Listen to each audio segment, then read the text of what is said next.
Hello and welcome back. This is part two of Vote Voice and its laid back podcast about our holiday tradition, Thanksgiving. We've already gotten past our elections and we're just going to have a joyful time.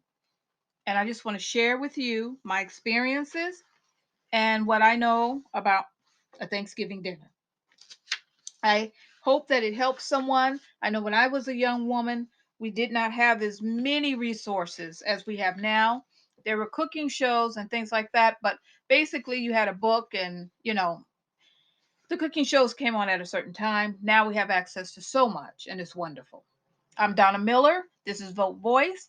It is a nonprofit dedicated to voter education and voter engagement. But we're finished with our elections. We're going to chill out for a bit.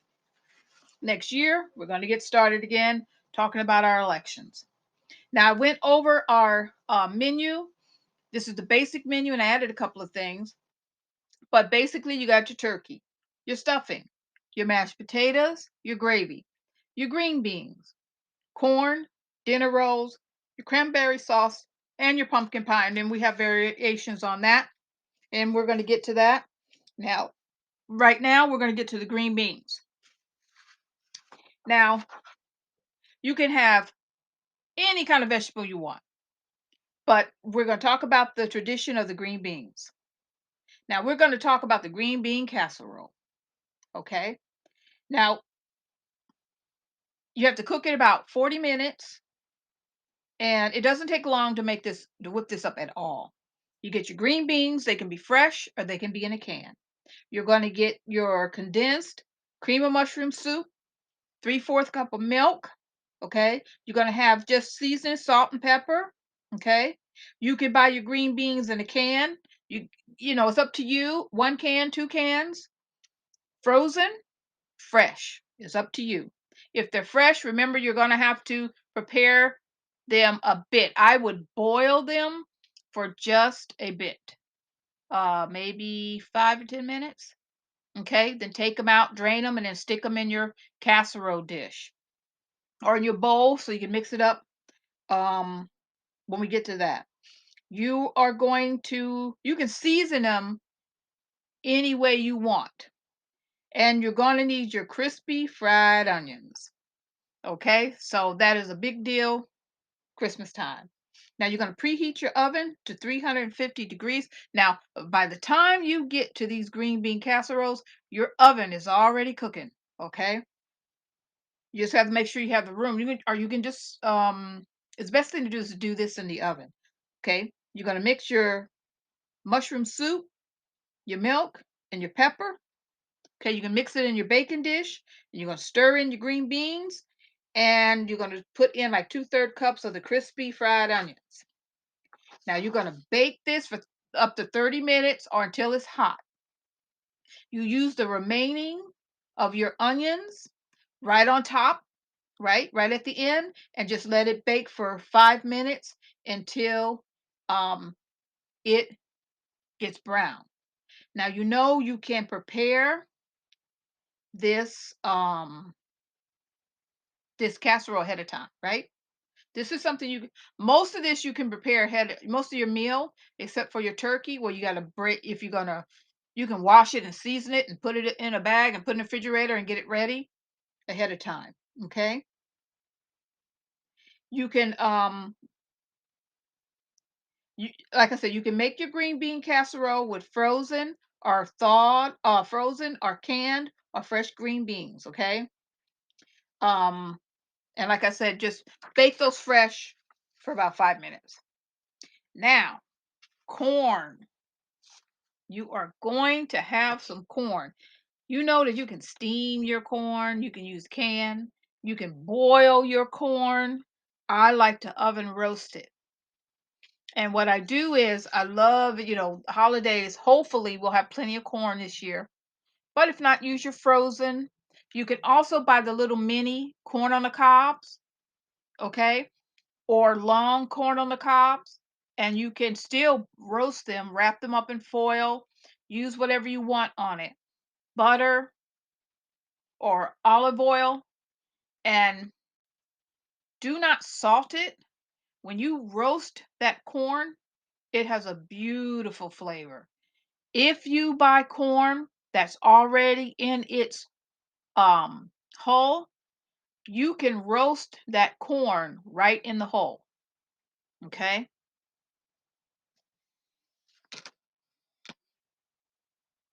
Um,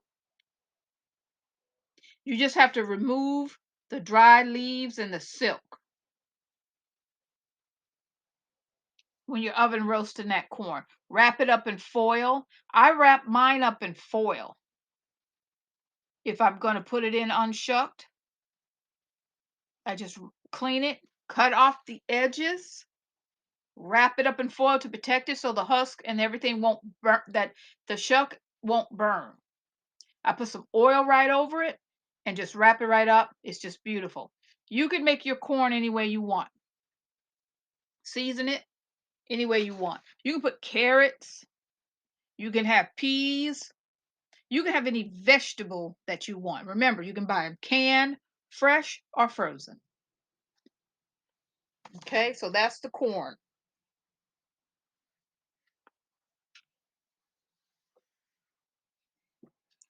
Now, let's talk about our buns. And I want to talk about the cranberry sauce too. Now,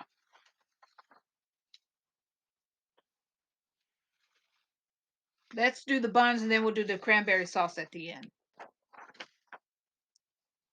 Okay, this is a way to make yourself some buns.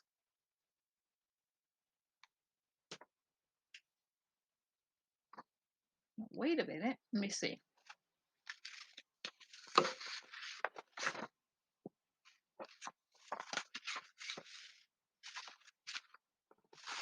Okay, I'm sorry, I was looking at my recipe for let's do, you can have rolls or you can have cornbread. Okay, the choice is yours. Let's talk about the cornbread. Now, cornbread, they have cornbread mix, okay? But if you want to make it from scratch, I'm going to give you this recipe for cornbread from scratch. You're going to need 3 cups of flour. Okay, so you got to buy some flour, cornmeal if you don't have it. You're going to need 3 cups of cornmeal. Okay, you're going to need 2 cups of sugar. You're going to need you don't have to salt this if you don't want to. Okay, I never put salt in my cornbread. Okay, it's up to you. You're going to need um baking powder. Okay, just get you a tablespoon of baking powder. You're going to need some butter, 3 large eggs, and 3 cups of milk. Okay, so 1 tablespoon of baking powder should do it. It shouldn't be too much. Okay, now you go, if you, what kind of pan you're using. If you have a cast iron pan, you can use that, or whatever kind of pan, a 9-inch grease pan. You can even buy a pan at the dollar store just for this holiday. Okay, you're gonna, in a bowl, you're gonna put your flour, your cornmeal, your sugar, and your baking powder, and you're gonna mix all that together. Okay. Now you know the best way to put in your wet ingredients is just to make a little circle so it goes right down in there. Okay. Then you're gonna add your oil or your butter. You know, you want to maybe just gently melt that butter. You're gonna add your milk and your eggs. Okay, you're going to stir all of that together. It doesn't have to be creamy. You're just going to mix that together. All right. Now, your oven is already hot. Okay, because you're still cooking. All right. You're going to put this in a greased pan with oil or butter. Okay. Um, you're going to bake it for 20, 25 minutes, 30 minutes until it's nice golden brown. I always like to put a little butter right on the top, right at the end. Okay. And you know, you just get yourself a little fork or a little knife and stick it right down there in the middle. Okay. Now you can buy cornbread mix. Buy it in a packet. You can buy it in a box. Take a look. You decide what you need to do. Okay. You can sometimes even buy the cornbread already made in the deli. Okay. Let's say you want some rolls. All right. Now, I have a recipe for some dinner rolls. Okay. Now, you're going to need 6 tablespoons of yeast, 1 1/2 cup of warm water, 6 cups of milk, 1/2 cup of butter, and you're going to cut this in 24 pieces. You need a half, okay, you're going to need 1 1/2 cups of butter cut into 24 pieces. Okay, so that's basically about a stick. You're going to need 1 1/2 cups of sugar, 6 teaspoons of salt, 6 eggs, and you're going to need 20 to 23 cups of all-purpose sugar. Okay. Now, this is going to be a little bit of work, but you don't have to do this. You can buy Hawaiian rolls. You can buy dinner rolls. I like those little heat and serve dinner rolls. They're wonderful. But if you want to make this from scratch, okay, you're going to heat the milk and butter. You can do that over the stove or you can use the microwave and let that cool. In a bowl, in a large bowl, you're going to put your milk, your butter mixture, your water, your yeast, your sugar, and your salt, and you're going to let that stand for 5 minutes. Okay? You're going to add half the flour and mix it for 3 to 5 minutes. You're going to add your eggs one at a time. Okay? And you're going to mix that in well. Okay? You're going to add the rest of your flour, and you're going to just do that a half cup at a time, and you're going to do that until you have a soft dough. Okay, make sure your dough is soft and not sticky. Okay, now you can do this with your mixer or with your hand, and you're going to do that for about 5 minutes. Okay, you're going to let your dough rise for 30 minutes. So, knowing this recipe, you decide when you're going to do this. Now, after you have let it risen for 30 minutes, okay, you're going to divide it into, you should have enough. Just divide it out until you have divided it all out. You can make these rolls as big as you want. You can make them long, you can make them round, you can do whatever you want. Okay?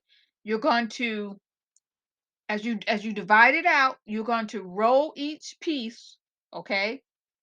Either way you want it. Okay? You can tie them, you can get fancy, you can just roll them in a ball.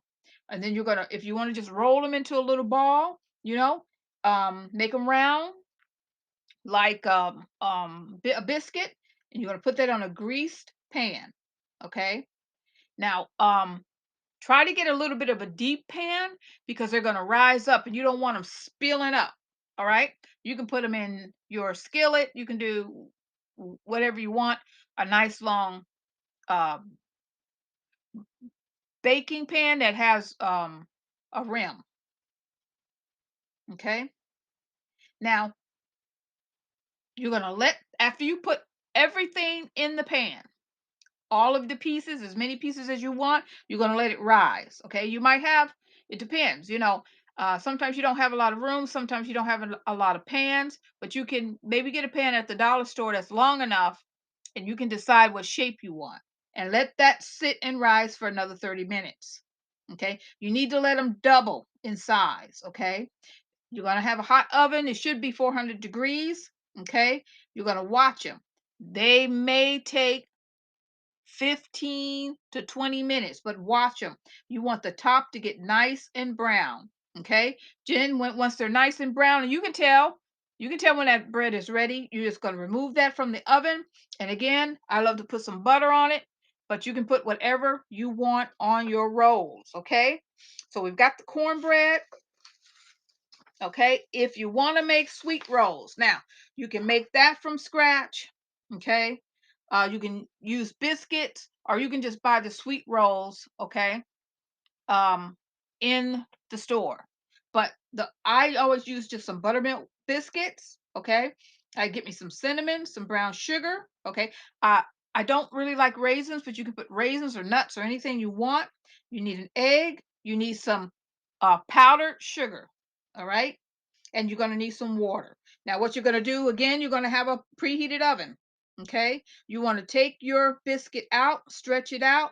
Okay, make a little circle. You're going to stretch it out. You're going to mix the cinnamon and brown sugar in a bowl. You're going to sprinkle that mixture, okay, over the biscuit, and you're going to just fold it over, right? Um, just fold, just fold it over because you're going to have that mixture right in the middle, and then you just fold it over again, and then you'll shape it into a ball. Just be gentle with it, and just do that with every biscuit. Bake it from 15 to 20 minutes. Okay, you put a little bit of sugar and water in a bowl, and you can make that little syrup and put that right over it. But you can just grab you some sweet roll mix. But remember, cinnamon, powdered sugar, and you can really put anything you want on the cinnamon rolls. If you don't have the powdered sugar to make the glaze, okay, put some jam on it if that's what you want to do. Okay. Now let's talk about the cranberry sauce so we can get to these pumpkins and have our pumpkin pie and our sweet potato pie. Now you know you can buy a pumpkin pie and you can buy a sweet potato pie, but we're going to get to that. Now, cranberry sauce, okay? You can make it fresh, okay? Now, you're going to need a cup of sugar, a cup of water. You're going to need like 12 ounces of fresh cranberries. You're going to drain them, okay? Rinse them and drain them. Okay, you need some cinnamon, like half teaspoon cinnamon. Um, some people put lemon zest or orange zest, or grated lemon peel or orange peel. I have yet to do that, but you can do that, okay? And you're going to need some vanilla extract. Okay, you're going to mix the sugar and water in a medium saucepan. You're going to bring that to a boil on medium high heat. You're going to add your cranberries, your cinnamon, okay, and you bring it to the boil, all right?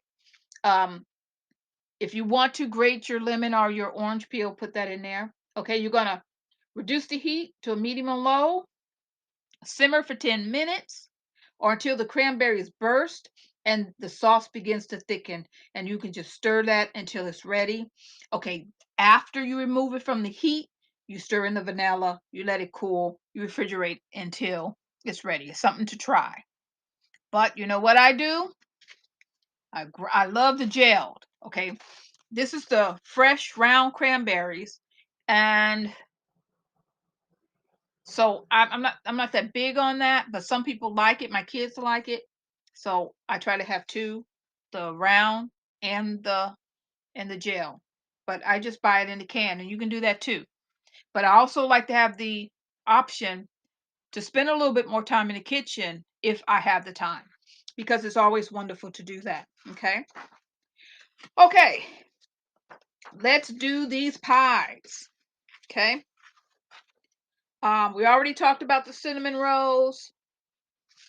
So we're just going to talk about that classic, that's a basic pumpkin pie. Now, if you can find it, you can get the pumpkin pie uh, filling in a can, and you can get yourself a deep dish crust or a flat disc, because that can, if you want just the half size pie crust already made, that can will make two pumpkin pies. I've done that. You can buy it fresh. So you're just going to use a 9-inch pastry crust. If you can make pastry, I'm sorry, that's something I've not mastered yet. Okay, if you can make pastry, go right ahead. You need 2 eggs. You need half a cup of, you got to pack that brown sugar down. You need, if you're going to make it, um, with the can, you're gonna need some pumpkin spice if you can find it. If not, use allspice. You can get some flour, a tablespoon of flour. So you're gonna need, I'm sorry, a half a cup of packed brown sugar. You're gonna need some pumpkin spice, just 2 teaspoons of allspice, 1 tablespoon of flour. You don't have to put salt in it. It's up to you. If you do want to put salt, just half teaspoon of salt. You're gonna need 15 ounces of pumpkin filling. And you're going to need some vanilla, just a teaspoon of vanilla and a can of evaporated milk. Now, I love the evaporated milk, but they also have the condensed sweet milk. Okay. If you use the condensed sweet milk, you got to be careful about how much sugar you're going to use. Okay. So you're going to have to, what you're going to have to do is use the condensed milk first and see if you need some more sugar. Okay. Again, your oven's going to be hot. Okay, you're going to line, um, you're going to get that 9-inch pan, your pie pan. You can buy that $1 from the dollar store too. And you're going to put your pie crust in. You're going to mix your eggs, your brown sugar, your pumpkin pie spice or your allspice, your flour, if you want salt, in a medium bowl. And you're going to mix it until it's smooth. Then you're going to dump your pumpkin in from the can. Or, hey, some of you ladies and gentlemen out there can buy yourself a pumpkin and prepare that, um I've never prepared a pumpkin pie from a fresh pumpkin, so if you've never done that, make sure you find the recipe on making what you're supposed to do to that fresh pumpkin. I'm pretty sure you have to bake that before you, and then mix it and smash it, and then mix all these ingredients. So you stir in your pumpkin and your vanilla. Okay, then you add your evaporated milk, you mix it well, and you put it into your pie crust. Okay, they bake it for like 15-20 minutes. um okay, you have to reduce the oven temperature. So this is something you're probably going to have to do at the end, after you've done your turkey, because you're going to have to bring that temperature down and bake it another 40 minutes. Okay, you got to make sure you can stick that knife in it and get it out there. Don't forget your Cool Whip. Hey, some of you guys make your own cream. You're going to have to look that up too. I have not done that successfully, so you guys can look it up on the recipe sites and make your cream. Or you know what? That ready cream in a can works too, and that Cool Whip is the best. So do what you need to do. Now, sweet potato pie. And I'm sorry, I forgot. I only have 30 minutes, so I'm just trying to get this through. Now, a sweet potato and a yam are two different things. The yam is brown and the sweet potato is orange. If someone can't tell the difference in your store, see if you can find the sweet potato in the can for your pie. Just like the sweet potato for pumpkin, they have one for sweet potato pie. You want apple pie, they got filling for that. They got filling for blueberry pie. You can make an apple pie with just cutting up some apples, cinnamon, butter, vanilla, some sugar or honey, a little bit of zest if you want to. Take two pie crusts, one for the bottom part of the pie pan. When you put your filling in with your apples, you decide what apples you want. You can mix them, a little sweet, a little granny, and just fold that pie crust ready made right over it, pinch it around, and do a little slice. You can make an apple pie. Okay, now you're going to get 2 pounds of sweet potato or just one can, okay, of 15 ounces of the sweet potato mix. You need a can of evaporated milk. You need a half a cup, 1 stick of butter. You need 1/4 cup of the brown sugar, 3 eggs. You need your allspice. Okay, if you don't have the allspice, you can use some cinnamon and nutmeg. You need vanilla, so you need 2 teaspoons of your allspice or 2 teaspoons of ground cinnamon and and a half a teaspoon of nutmeg. Okay, you need your your deep dish pie crust. Okay, you just need one. Okay, now make sure I didn't miss anything. Okay, you got your deep dish pie crust, a half a teaspoon of your ground nutmeg, or you're going to use 2 teaspoons of ground cinnamon and your vanilla extract. Okay, and you got your 3 eggs, your brown sugar, your butter, your evaporated milk or your condensed milk. You got to test that before you put your brown sugar in, and 2 pounds of sweet potatoes if you're going to do that fresh. Okay, you got to place your sweet potatoes in a medium saucepan. You got to add water. You have to boil them. So that's going to be the same thing you have to do to that pumpkin. Reduce your heat, okay, to low. Cover and simmer it for 20 to 30 minutes or until that sweet potato is tender, okay? You're going to preheat your oven. And once again, that oven is already hot. Okay, you're going to place your sweet potatoes in a large bowl. You're going to mash them. Okay, you're going to add the remaining ingredients. Okay, and then you're going to mix it well. Okay, you're going to put everything in there after you have smashed your sweet potatoes, and that goes for the same for those pumpkins. If you use a fresh pumpkin, okay, you're going to bake it 45 minutes. Okay, you're going to check your center and you're going to cool it on a rack. Ladies and gentlemen, I hope that this helps you. This is what I hope, that it was fun for you and that I have encouraged you to create your own Thanksgiving tradition, you and your family. And if it's just you, see if some of your friends want to get together and you guys have a potluck Thanksgiving dinner. If it's just you, you have yourself a wonderful Thanksgiving because you can still make the meals for one person.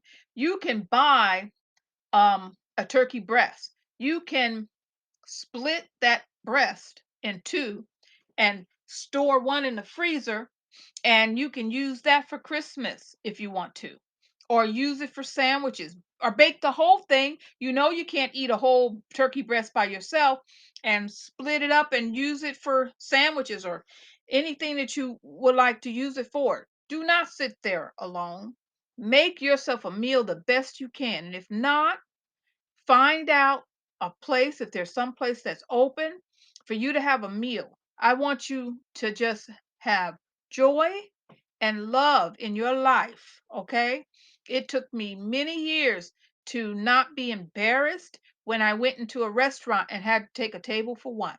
Now it's not a big deal. But when I was younger, oh my God, there were some places that wouldn't let a woman go into a restaurant alone. You had to have a male escort or be with someone else. That's true, people. And this was just in the 80s and even a little bit into the 90s. So I want you, I just want to just send you joy and peace and love, and you make your own tradition. And if it's just you, that is all right. You find you something to binge and you sit there and you enjoy your meal. And I just want everyone to be happy and just bless you. Just bless you. Just God bless you all. And I thank you so much for supporting Vote Voice. We just have 1 month left in this year. And my goodness, 2022 is coming. So this is Donna Miller with Vote Voice. And you just have a wonderful Thanksgiving.